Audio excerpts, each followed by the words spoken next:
नमस्कार जोहार। चलिए जानते हैं झारखंड की ताज़ा खबरों को, लेकिन उससे पहले अगर आपने अभी तक इस चैनल को सब्सक्राइब नहीं किया तो सब्सक्राइब कर लें, जिससे कि आपको झारखंड की ताज़ा खबर रोजाना मिलती रहे।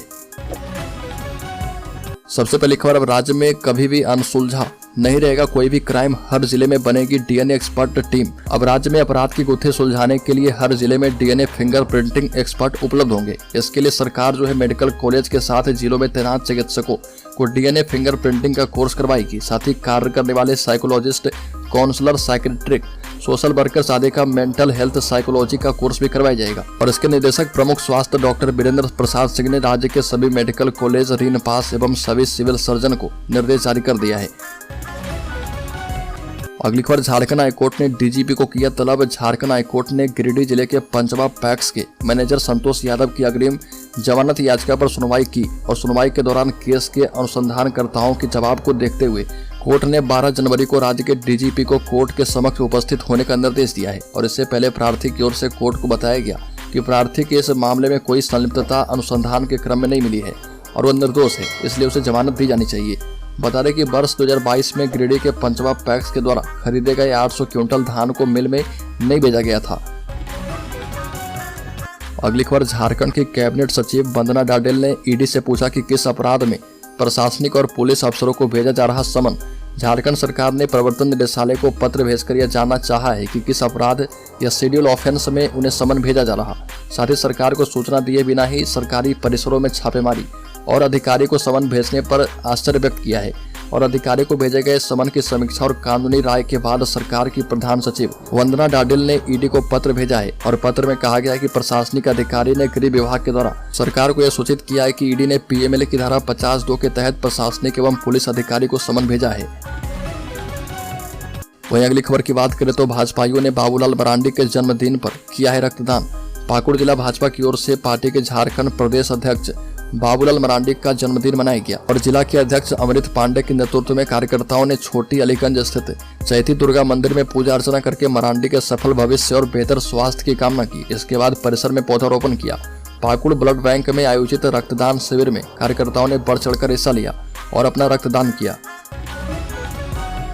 अगली खबर, राहुल गांधी की भारत जोड़ो न्याय यात्रा को लेकर जामताड़ा के विधायक इरफान अंसारी का बड़ा बयान। कहा कि राहुल गांधी की भारत जोड़ो न्याय यात्रा जामताड़ा में ऐतिहासिक साबित होगी। और जामताड़ा के विधायक डॉक्टर इरफान अंसारी ने झारखंड कांग्रेस के प्रभारी गुलाम अहमद से मिलकर कहा कि आपने मेरी बातों को गंभीरता से लिया है और राहुल जी का कार्यक्रम जामताड़ा करने का काम किया, और जिसके लिए मैं समस्त जामताड़ा वासियों की तरफ से आपको धन्यवाद देता हूँ। जामताड़ा वासी काफी लंबे समय से इस पल का इंतजार कर रहे थे और यहाँ के लोग राहुल गांधी को देखना चाहते हैं। खासकर महिलाओं में राहुल गांधी के प्रति काफी प्रेम भाव है। अगली खबर, जामताड़ा विधानसभा सीट पर गठबंधन नहीं करने के लिए झारखंड मुक्ति मोर्चा का प्रस्ताव। दुमका रोड स्थित झारखंड मुक्ति मोर्चा पार्टी कार्यालय में पदाधिकारी और कार्यकर्ताओं ने झारखंड मुक्ति मोर्चा सुप्रीमो शिबू सोरेन के 80वें जन्मदिन केक काटकर मनाया और एक दूसरे को मिठाई खिलाकर बधाई दी। और इसके बाद इस दौरान जामताड़ा झारखंड मुक्ति मोर्चा पार्टी के सभी सदस्यों ने एक मत से निर्णय किया कि दुमका लोकसभा सीट को 2024 में हर हाल में जीत लेना है। उसके बाद विधानसभा चुनाव में जामताड़ा सीट पर गठबंधन नहीं की जाए, इसके बारे में आला अधिकारी से भी चर्चा करके झारखंड मुक्ति मोर्चा का प्रत्याशी उतारेंगे और उन्हें विधानसभा भेजने का कार्य करेंगे। अगली खबर, अवैध खनन मामले में साहिबगंज डीसी और मुख्यमंत्री के प्रेस सलाहकार पिंटू को दिया गया समन। झारखंड के साहिबगंज डीसी और अभिषेक प्रसाद पिंटू को ईडी की ओर से समन दिया गया है, जिसके बाद अब कैबिनेट सचिव ने ईडी को पत्र लिखा है और उस पत्र में उन मामलों की जानकारी मांगी गई है जिनमें साहिबगंज के उपायुक्त रामनिवास यादव को तलब किया गया है। सूत्रों के मुताबिक ईडी को लिखे पत्र में कैबिनेट सचिव ने कहा कि उसे एफआईआर के बारे में अस्पष्टता है, जिसमें डीसी और मुख्यमंत्री के प्रेस सलाहकार अभिषेक प्रसाद पिंटू को तलब किया गया था। मालूम हो कि कुछ समय पहले भी डीजीपी ने ईडी को ऐसा ही पत्र लिखा था। अगली पर, गुमला में बाघ का आतंक। कामडारा में 4 गायों पर किया हमला, डीएफओ ने की है अपील। गुमला जिले में बाघ का आतंक कायम है। कामडारा में बाघ ने 4 गायों पर हमला कर दिया और एक गाय को खा गया। बाघ के हमले में घायल 2 गायों की मौत हुई है। जिले के घाघरा और बसिया के बाद कामडारा प्रखंड में भी बाघ का हमला जारी है। और बता दें कि घटना की सूचना मिलने के बाद वन, पर्यावरण एवं जलवायु प्रमंडल गुमला के डीएफओ एवं सीएफ ने विभागीय कर्मी के साथ कामडारा में घटनास्थल एवं आसपास के इलाकों का जायजा लिया। इस दौरान वन विभाग की टीम को घटनास्थल पर बाघ के बाल एवं पंजों एवं स्कैट के निशान मिले हैं। बड़ी खबर, इंटर कॉलेजों ने तय सीट से अधिक पर किया दाखिला तो जैक बोर्ड नहीं करेगा पंजीयन। बता दें कि झारखंड के इंटर कॉलेजों को चेतावनी दी गई है और झारखंड के इंटर कॉलेजों में तय सीट से अधिक पर विद्यार्थी का दाखिला किया गया तो Jharkhand academic council JAC board पंजीयन नहीं करेगा। स्कूली शिक्षा एवं साक्षरता विभाग के सचिव के रवि कुमार ने इस संबंध में सभी जिलों के जिला शिक्षा अधिकारी को पत्र भेज दिया है। साथ ही सभी इंटर कॉलेज के प्राचार्य को इस संबंध में आवश्यक दिशा निर्देश देने को कहा गया है। शिक्षा सचिव के द्वारा जिलों को भेजे गए पत्र में कहा गया है कि कभी भी इंटर कॉलेज में तय सीट से अधिक का नामांकन और दाखिला न लिया जाए। अगली खबर, नीलकंठ सिंह मुंडा ने कहा कि बीजेपी सरकार के काम को अपना बताकर तारीफ बटोरने में लगी है हेमंत सरकार। भाजपा के प्रदेश उपाध्यक्ष एवं पूर्व मंत्री नीलकंठ सिंह मुंडा ने पथ एवं भवन निर्माण विभाग की 4 साल की उपलब्धियों पर पलटवार किया और मुंडा ने प्रदेश भाजपा कार्यालय में पत्रकारों से बातचीत करते हुए कहा कि झारखंड सरकार जो है राज्य की जनता को बेवकूफ बनाने में लगी है। राज्य सरकार के द्वारा रघुवर सरकार के किए गए कामों को अपना बताकर वाहवाही लूटी जा रही है और ये भी कहा कि जिस झारखंड भवन को हेमंत सरकार अपनी सरकार की उपलब्धि बताने में लगी है वह रघुवर सरकार की देन है। एक और बड़ी खबर, कांग्रेस के प्रदेश प्रभारी गुलाम अहमद मीर ने कहा कि जमहूरियत पर हो रहा हमला न्याय मिलने तक जारी रहेगा संघर्ष। कांग्रेस के प्रदेश प्रभारी गुलाम अहमद मीर ने कहा कि सरकार गरीब, गांव, नौजवान, किसान, दबे कुचले लोग, व्यापारी के उत्थान के लिए होती है और पिछले 10 वर्षों में केंद्र सरकार ने इनको ही कुचल दिया है और 10 वर्षों में सबसे ज्यादा प्राथमिकता वाले तबके के साथ सबसे ज्यादा अन्याय हुआ है। अगली बड़ी खबर, 10 फरवरी से हो सकती है प्रारंभिक विद्यालय सहायक आचार्य प्रशिक्षित संयुक्त प्रतियोगिता परीक्षा। झारखंड राज्य के प्रारंभिक विद्यालय में 26,001 पदों पर नियुक्ति के लिए प्रशिक्षित सहायक आचार्य संयुक्त प्रतियोगिता परीक्षा जो है 2023 का आयोजन अब 10 फरवरी से संभावित है। साथ ही सीटेट एवं दूसरे राज्य से टेट पास झारखंड के अभ्यर्थी से प्रारंभिक विद्यालय प्रशिक्षित सहायक आचार्य संयुक्त प्रतियोगिता परीक्षा में शामिल होने के लिए शीघ्र आवेदन मांगा जाएगा। ऑनलाइन आवेदन प्राप्त करने के लिए ऑनलाइन लिंक आयोग की वेबसाइट पर जल्द ही एक्टिव की जाएगी और ये जानकारी जो है झारखंड कर्मचारी चयन आयोग जेएसएससी के परीक्षा नियंत्रक की ओर से दी गई है। बड़ी खबर, 22 जनवरी को झारखंड में शराब और मांस बिक्री पर प्रतिबंध लगाने की मांग। भाजपा के राज्यसभा सांसद दीपक प्रकाश ने मुख्यमंत्री हेमंत सोरेन को पत्र लिखा है जिसमें सरकार से 22 जनवरी को झारखंड में ड्राई डे घोषित किए जाने की मांग की है और पत्र के जरिए 22 जनवरी को राज्य में शराब और मांस की बिक्री पर प्रतिबंध लगाने की मांग मुख्यमंत्री हेमंत सोरेन से की गई है। पत्र में सांसद ने कहा कि 22 जनवरी 2024 को अयोध्या में रामलला प्राण प्रतिष्ठा का भव्य कार्यक्रम निर्धारित है और इसको देखते हुए फैसला किया जाए। अगली खबर, 90 करोड़ में चार्टर्ड प्लेन खरीदेगी झारखंड सरकार। मुख्यमंत्री समेत ये लोग कर पाएंगे इस्तेमाल। झारखंड सरकार 5 to 7 सीटर चार्टर्ड प्लेन खरीदने वाली है। इस पर 90 करोड़ रुपए खर्च किए जाएंगे।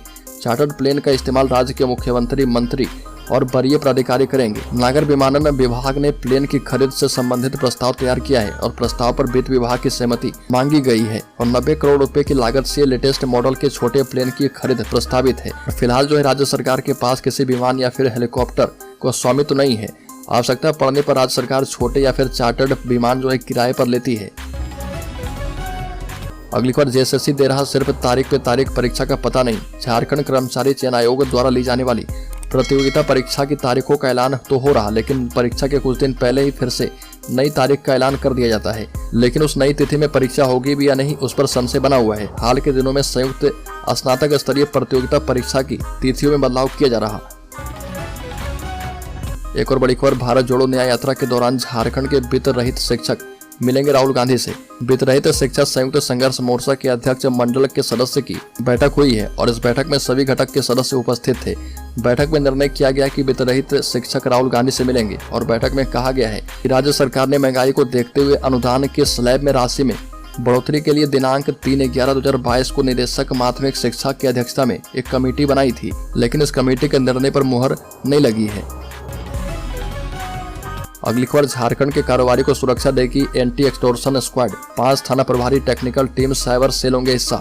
4 जनवरी को हुई थी व्यवसायी की हत्या। बता दें कि झारखंड के व्यवसायी को एंटी एक्सटॉर्शन स्क्वाड सुरक्षा देगी और राजधानी रांची से उससे सटे इलाके के व्यवसायी पर हो रहे हमले और मिल रही धमकी के बाद स्क्वाड गठन का आदेश जारी हो चुका है और जल्द ही एंटी एक्सटॉर्शन स्क्वाड काम भी करने लग जाएगी। इस एंटी एक्सटॉर्शन स्क्वाड को city DSP Deepak Kumar lead करेंगे और अपराधी कभी फोन पर तो कभी दूसरे माध्यम से कारोबारी को धमकी देते हैं। बीते 4 जनवरी को ही कोयला व्यवसायी को 10 गोलियां मारी गई थी, जिसमें से 7 उन्हें लगी थी और मौके पर ही उनकी मौत हो गई थी। अगली खबर झारखंड में कल से होने वाला असिस्टेंट टीचर एग्जाम किया गया स्थगित। 10 फरवरी से हो सकता है परीक्षा। CTT STT qualified 1.25 lakh candidate को मिलेगा मौका। झारखंड में होने वाली सहायक आचार्य की नियुक्ति परीक्षा स्थगित कर दी गई है। अब यह परीक्षा जो है 10 फरवरी से ली जा सकती है। इस नियुक्ति के लिए 19 जुलाई 2023 को विज्ञापन जारी हुआ था। 8 अगस्त से 7 सितंबर 2023 तक आवेदन लिया गया था और बताया जाता है कि करीब 1 लाख कैंडिडेट ने अप्लाई किया था। इस बीच झारखंड हाईकोर्ट के आदेश आ जाने से जेएसएससी ने परीक्षा स्थगित कर दी है और राज्य में सहायक आचार्य के 26,001 पदों पर नियुक्ति की परीक्षा होनी है। और दरअसल हाईकोर्ट ने कहा था कि राज्य में नियमित रूप से शिक्षक पात्रता परीक्षा नहीं हुई है। ऐसे में राज्य के वैसे उम्मीदवार जिनके पास केंद्रीय शिक्षक पात्रता परीक्षा सीटीटी या फिर किसी दूसरे राज्य के शिक्षक पात्रता परीक्षा टीईटी की योग्यता है, वह भी आवेदन कर सकते हैं। एक और बड़ी खबर, झारखंड के वर्तमान आईएएस अविनाश कुमार की पत्नी प्रीति कुमारी से ईडी आज पूछताछ करने वाली है। ईडी के द्वारा भेजे गए दूसरे समन में 12 जनवरी को पूछताछ के लिए बुलाया गया था और संभावना जताई जा रही कि दूसरे समन के बाद प्रीति कुमारी पूछताछ में शामिल नहीं हो सकती है। इसकी सबसे बड़ी वजह है कि कैबिनेट से पास किया गया वह फैसला जिसमें सरकारी अधिकारी को अब सीधे ईडी के पास पूछताछ करने के लिए और जाने से पहले विभाग को इसकी जानकारी देनी होगी। प्रीति कुमार झारखंड के वर्तमान आईएएस अविनाश कुमार की पत्नी है और अविनाश कुमार झारखंड सरकार में गृह विभाग में अवर सचिव के पद पर कार्य कर रहे हैं। बड़ी खबर, झारखंड में 2016 राज्यसभा चुनाव में हॉर्स ट्रेडिंग मामले में पुलिस ने तत्कालीन एडीजी अनुराग गुप्ता और तत्कालीन मुख्यमंत्री के राजनीतिक सलाहकार अजय कुमार को क्लीन चिट दे दी है। और हॉर्स ट्रेडिंग मामले में जगन्नाथपुर थाने में मार्च 2018 में गृह विभाग के अपर सचिव ने केस दर्ज करवाया था और 5 साल से अधिक समय तक चली जांच के बाद पुलिस को इस केस में कोई साक्ष्य नहीं मिला है। तत्कालीन जेबीएम सुप्रीमो बाबूलाल मरांडी ने तत्कालीन विधायक योगेंद्र साव को मैनेज करने की बातचीत का एक ऑडियो जारी किया था जिसमें एनडीए की ओर से अपने वोट को मैनेज करने की बात थी। एक और बड़ी खबर, धनबाद में बिजली विभाग के वर्कशॉप में लगी आग, 24 ट्रांसफार्मर जलकर हुए खाक। धनबाद में झारखंड बिजली वितरण निगम लिमिटेड जेबीवीएनएल में भीषण आग लगी और सदर थाना क्षेत्र के पीछे हीरापुर बिजली सब डिवीजन कार्यालय परिसर में जीएम आवास से सटे एरिया बोर्ड के ट्रांसफार्मर रिपेयरिंग वर्कशॉप में हादसा हुआ। इस हादसे में 24 से अधिक ट्रांसफार्मर जल गए और दर्जनों ड्रम तेल भी यहाँ पर रखे थे जिसकी वजह से आग और भी भड़क गई और 10 दमकल देर रात तक आग पर काबू पाने में लगे रहे। देर रात तक अग्निशमन विभाग एवं बीसीसीएल की 10 दमकल गाड़ियां आग पर काबू पाने में लगी रही। अगलगी में बिजली विभाग को करोड़ों रुपए का नुकसान होने का अंदेशा जताया गया है और बिजली कॉलोनी में 100 से अधिक फ्लैट हैं और आग के कारण इन घरों पर खतरा भी बढ़ गया था। 35 परिवारों ने भागकर अपनी जान बचाई है।